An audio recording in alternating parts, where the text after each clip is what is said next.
नमस्कार बंधुरा सबाई केमन आछो आशा करी सबाई खूब भालो आछो। तो चलो आज के जाबो आमरा आरो एकटा ब्राइड शपे। एटा किन्तु छिलो आमार एई उइंटारेर सर्वशेष ब्राइड। तो जाओयार आगे एकटु चा खेये निচ্ছি। शोर पापा ओदिके मुड़ी दिए खाচ্ছিল, आमि नर्माली चाटा खाচ্ছিলাম। एक्चुअली कि बोलो तो जाओयार आगे आमरा चाटा खेये जाई एकटाई कारणे, कारण आमार माइंडटा फ्रेश थाके चा खेले। तो देखो एखन बाइके उठे गेছি আর একবারে চলে গেলাম হচ্ছে ব্রাইডের বাড়িতে। ওখানে গিয়ে আমরা রোজ টোজগুলো ওরা আগে এনে রেখেছিল, আমরা ওগুলো সেগুলোকে আর কি পরিষ্কার টরিষ্কার করে ঘরের মধ্যে এখন এমনি ওয়েট করছি ব্রাইড একটু আসতে লেট আছে।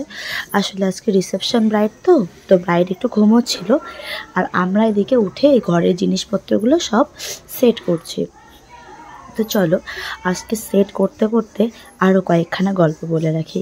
এই যে যারা যারা ভাবো স্পেশালি ভাই আমার শ্বশুরবাড়ির কিছু কিছু মান্যগণ্য ব্যক্তি আর কি, সবাই না, স্পেশালি আমার শাশুড়ি মা তো নাই, কারণ উনি আমাকে যথেষ্ট হেল্প করে।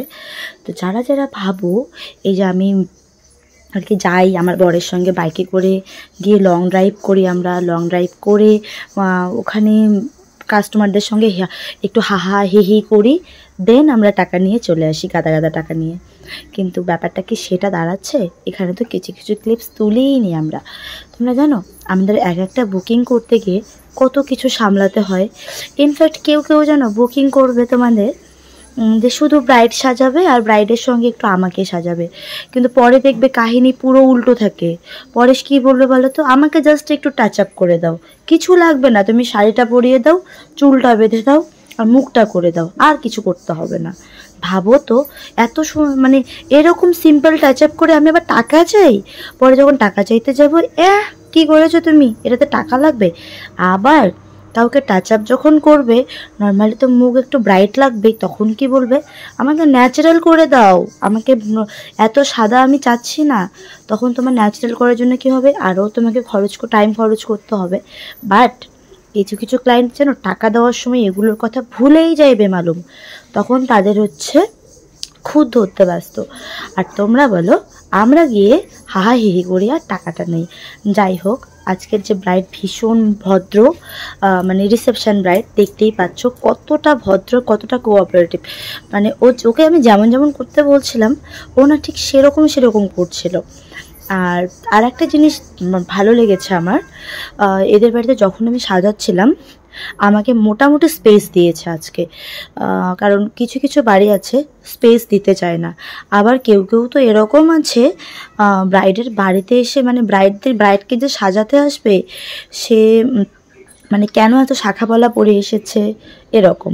আবার কেউ কেউ ভাবে কি আচ্ছা শাখাবালা পরে এসছো ঠিক আছে, এটা কি তোমার বর? তো যাই হোক যার যেটা মেন্টালিটি সে সেটাই ভাবে, যারা যারা জানে না। আর পুরোনো দিনের আন্টিরা তো ওটা ভাববে, ওটা স্বাভাবিক, তো ওটা আমরা কোনো কিছু মাইন্ড করি না।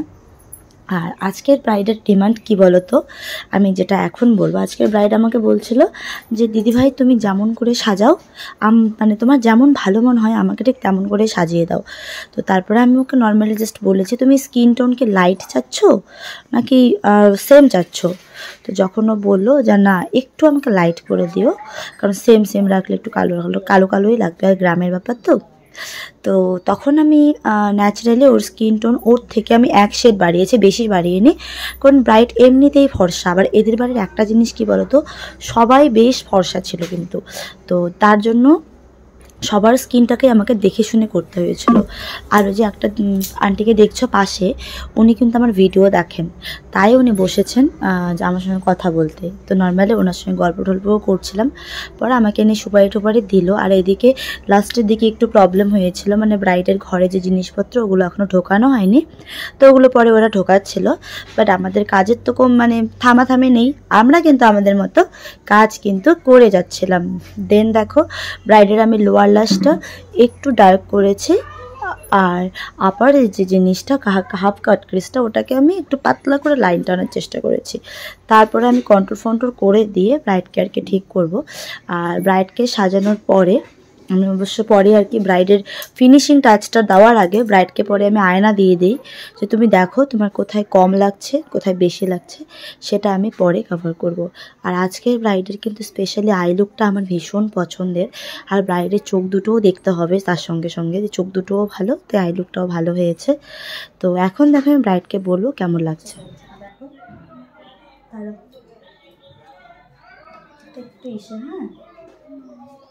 দেখো, তো যাই হোক, ব্রাইডের ফাইনাল লুকটা দেখার পরে ব্রাইডের মেকআপটাকে আমি ফিক্স করে দেব। তারপর হচ্ছে শাড়ি ড্র্যাপিং করিয়ে চুলটা আমি করতে থাকবো। তো আজকে ব্রাইডের চুলটা আমি একটু অন্যরকম করেছিলাম, মানে আমি আমার পছন্দ মতন একটা করে দিয়েছি। চুলটা ওরা ওপেন চাচ্ছিল প্রথমে, তো আমি বললাম ওপেনটা আজকে করবো না, আমি একটু ঘোমটা টাইপের করি, ভালো লাগবে। তো প্রথমে ওরা ভাবছিল কেমন বা লাগবে, পরে যখন করলাম সবাই বেশ বললো যে ভালো লাগছে। ওটা ভেবে আর কি শান্তি, মানে যখন কোনো কিছু কাজ হবে না, দেখবে যখন ক্লায়েন্টদের পছন্দ হয় তখন তোমার মনে হয় কি বলো তো, তোমার মানে একটা যে ক্লান্তি ভাব থেকে, সেই ক্লান্তি ভাবটা কিন্তু আর থাকে না। তো দেখো আমার কাজ কিন্তু অলমোস্ট ডান। এখন আমি হচ্ছে জাস্ট খালি ব্রাইডের খোপাতে ফুলগুলোকে সুন্দর করে গুজে দিচ্ছি, আর গুজে দিয়ে ছোট্ট করে একটা কলকা করব, কারণ কলকাটা ওদের সবার ডিমান্ডিং ছিল একটু কলকা করে দিও, তাই আমি জাস্ট অল্প একটু করে কলকা করে দিচ্ছি। মানে আমাকে যে যেরকম বলে আমি সেই তাদের সঙ্গে সেরকমভাবেই আর কি সাজানোর চেষ্টা করি, কারণ ওরা আমাকে টাকা দিয়ে বুকিং করে, তো ডেফিনেটলি ওদের কথা আমাকে শুনতে হবে। তো তারপরে ব্রাইডকে সাজিয়ে, যে এই আন্টি কিছুতেই ছাড়ছিল না, আমাকে একটু সাজিয়ে দিতেই হবে, একটু টাচ আপ করতেই হবে। তো এই আন্টিকে একটু টাচ আপ করিয়ে দেই, তারপরে ব্রাইডের একটা ননদ থাকে ওকে টাচ আপ করিয়ে দেই, আর দেন হচ্ছে ননদের যে শাশুড়ি মানে আন্টির যে বিয়ানি যিনি, ওনাকে টাচ আপ করিয়ে দিই। আর ননদও কিন্তু দেখতে বেশ মিষ্টি, যে দেখো, আর ননদের শাড়ির কালারটা কিন্তু ব্যাপক ছিল। তো ওর হচ্ছে চুলটা আমি সাইড সিটি করে রেখেছি, উনি কখনো সাইড সিটি করেনি, তাই বললো সাইড সিটি করে দাও। তো দুজনকে কেমন লাগছে একটু কমেন্ট করো। আর নেক্সট ব্রাইডাল বুকিংয়ের জন্য কিন্তু অবশ্যই আমাকে ইনবক্স করো অথবা ফোন করতে পারো 9883674539। তো আজকে ব্রাইডকে কেমন লাগছে আর ব্রাইডাল মেকিং জার্নিটা তোমাদের সঙ্গে শেয়ার করে তোমাদের কেমন লাগলো সেটা কিন্তু কেউ বলতে ভুলো না।